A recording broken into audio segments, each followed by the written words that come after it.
All the animals in the house, please raise your hands. I can barely see a few hands up. We have all been taught in schools that all living things are broadly divided into two, plants and animals. So technically we are all animals, yet most of you did not raise your hands. Why not? Because we don't identify ourselves as animals. We are special. We are humans. But what makes us special? It is our evolved ability to think that makes us special. But think about it. Do we really think? Are we in control of the things that we do? Are we conscious about the ways in which we react? I'd like to quote an excerpt from the book, The Mind Machine by Colin Blakemore. The human brain is a machine which alone accounts for all our actions, our most private thoughts, our beliefs. It creates a sense of consciousness and the sense of self. It makes the mind to choose a spouse, a job, a religious creed, or even to choose to rob a bank is the peak of a causal chain that runs back to the origin of life and down to the nature of atoms and molecules. We feel ourselves usually to be in control of our actions, but that feeling in itself is a product of your brain whose machinery has been designed on the basis of its functional utility by means of natural selection. Today, let's discuss and find new perspectives to perceive the human mind apart from the ones that we have grown up with. When my friends and family heard about this event, they got really excited and suggestions started pouring in, and that was a real eye-opener. I realized I've got really crazy friends and relatives. One of them even suggested that I should utilize this opportunity to advocate decriminalization of medicinal and recreational use of marijuana in India. Now, there are a few people in the audience who kind of grimaced at the mention of the word marijuana. And then there were a few people who smiled knowingly. You will have a tough time convincing someone who is against marijuana that it has got a lot of potential benefits. And you will have a tough time convincing a weed aficionado that its regular usage has potential pitfalls. If you speak for Donald Trump, his supporters would probably like you. If you speak against him, his naysayers would probably like you. When we discuss about a person or an idea, more often than not, we have already formed conclusions in our head even before the actual discussion. And our acceptance or rejection of this particular person or idea is based on this preconceived conclusion. This nature of the human mind is known as confirmation bias. And this observation was first officially recorded by cognitive psychologist Peter Cathcart-Wason. Sometimes, when the same story is narrated to two individuals, the morals and inferences that they take away from the story are different. The reason behind this is confirmation bias. We have a tendency to agree with any information that upholds our pre-existing beliefs and ignore any information that counters our beliefs. This is the reason why discussions between an atheist and a theist often turns into debates with an agnostic watching this like a tennis match. Confirmation bias leads to a situation where we tend to blindly follow a notion once we accept that notion, unless seriously and convincingly challenged. But the biggest problem is that we seldom take the effort to challenge these notions ourselves. This is often the reason why most human beings have their share of prejudices. Heavily tattooed individuals are antisocials. Teachers are likely to be decent. Asians are good at mathematics and at becoming engineers. Japanese, disciplined. Americans are living the American dream. There are a lot more. I can keep going for the entire day. Confirmation bias asserts that we try to find evidence favoring these prejudices and ignore any evidence that points otherwise. A poor American is considered to be an exception. An unruly Japanese guy, exception. Heavily tattooed social worker, exception. Well, I am an Indian who is bad at mathematics. so I should be an exception. Luckily, I've done my engineering, so I kind of half fit in. According to experts, the unfortunate thing is that most of us are susceptible to confirmation bias in some form or the other. Try to recollect some of the news articles that you've read about your favorite political leaders. Have you noticed that every time you read an article that portrays them in a positive light, you find it so easy to accept those articles? And every time you read an article that paints them in a negative light, you try to find faults with the article and question its credibility. Think about that. One of the questions that I had asked at the beginning was, are we conscious about the ways in which we react? Well, cognitive science seems to know the answer. Cognitive science has proven that 95 to 99% of the activities that we do on a daily basis are not done consciously. Sometimes these activities are trivial things, like picking your usual toothpaste from the supermarket without so much as a casual glance at the other available options. Sometimes these are reactions at the heights of a particular emotion. When you're super angry, you don't think and then react.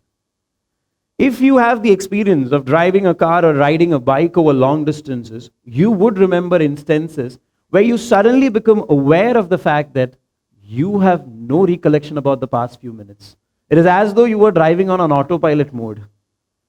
This phenomenon is called highway hypnosis and is an example of how even an activity like driving, which requires a lot of focus, can be done without engaging the conscious part of your brain.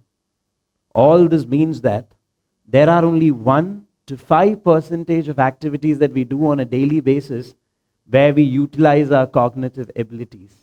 Or in other words, for most part of our lives, we actually act the way we are programmed to act. Look at this picture. Most of you are familiar with this piece of art. This is a bronze sculpture by August Rodin called The Thinker. He depicted the thinker as a strong, muscular man. Here we can see that the thinker is sitting, but he's not really at rest. This is how Rodin described his sculpture. What makes my thinker think is that he thinks not only with his brain, with his knitted brow, with his distended nostrils and compressed lips, but with every muscle of his arms, back, and legs, with his clenched fists and gripping toes. Over the years, we have been conditioned to believe that thinking is a privilege enjoyed by a select few, generally termed as intellectuals. It is because we have been led to live under the notion that thinking is far too complex an activity for the average individual. To make things even worse, our education system does not really help. At the risk of sounding cliched, let me ask you a question now. What, according to you, is the biggest flaw with education systems in India and probably even rest of Asia for that matter? If somebody were to ask me this question, I would, without a moment's hesitation, say examinations. Now, I've had my fair share of bad experiences with exams, and this is not the time for petty revenge. My problem isn't with exams as such.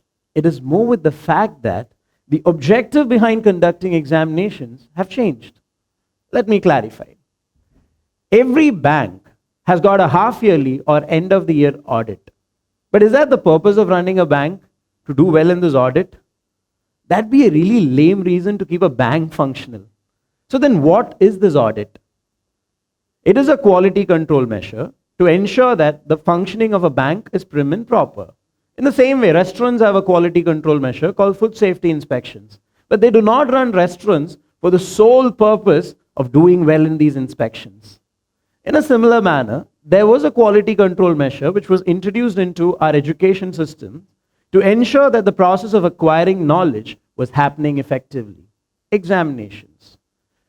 But today, things have changed so much that this quality control measure has become the most important aspect of education systems. The final exam, that dreaded thing, is a culmination of an entire year or semester. The purpose of education is no longer to gain knowledge, but to pass these exams. And for the sake of passing these exams, Students would somehow learn things by rote instead of really understanding what they're studying. After all, they were complimented for the high marks they score and rarely for the actual knowledge that they possess. This results in a society of people who rarely use their mental faculty for the process of thinking, because in their formative years, they'd rather learn things by rote. Like John Locke, an English philosopher who's widely regarded as the father of liberalism, said, "Reading furnishes a mind only with materials of knowledge. It is thinking that makes what we read ours." So help me out here. Imagine a world where you're biased about all your opinions.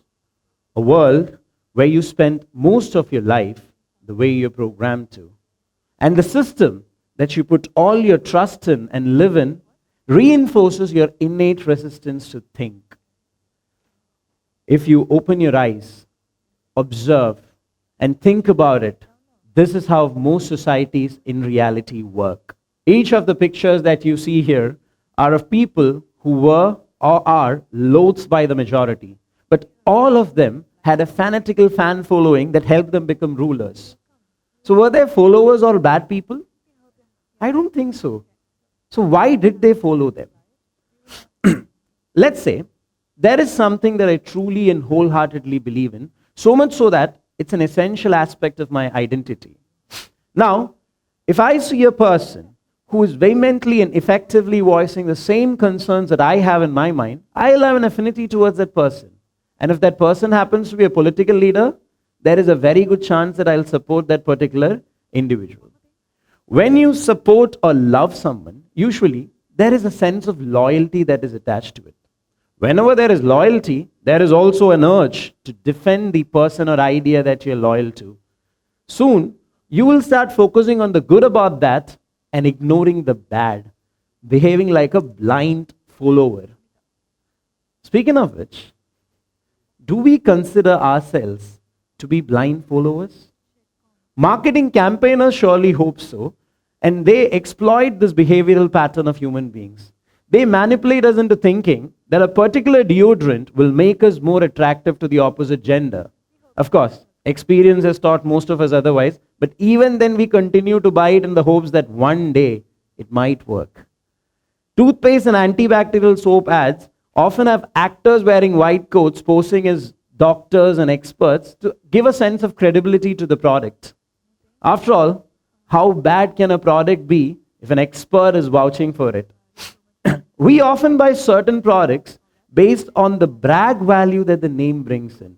When we buy a designer watch, we pay a hefty sum of money for the tag that the brand provides. If we were really concerned about the quality of the product, we would buy a watch made by a genuine watchmaker. There are times when we fail to even consider buying certain good products just because it does not have the required brand recognition. Sometimes we even question the quality of a product simply because its price is way lower than what we expected.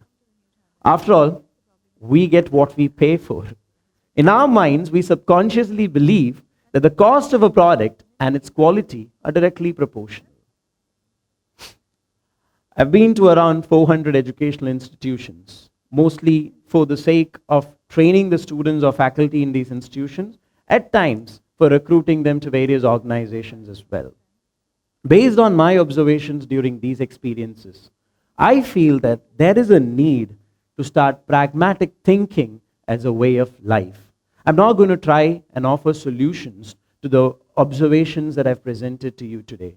Instead, I'd like to leave you with a few questions, and I hope that you will think about it and find your own answers.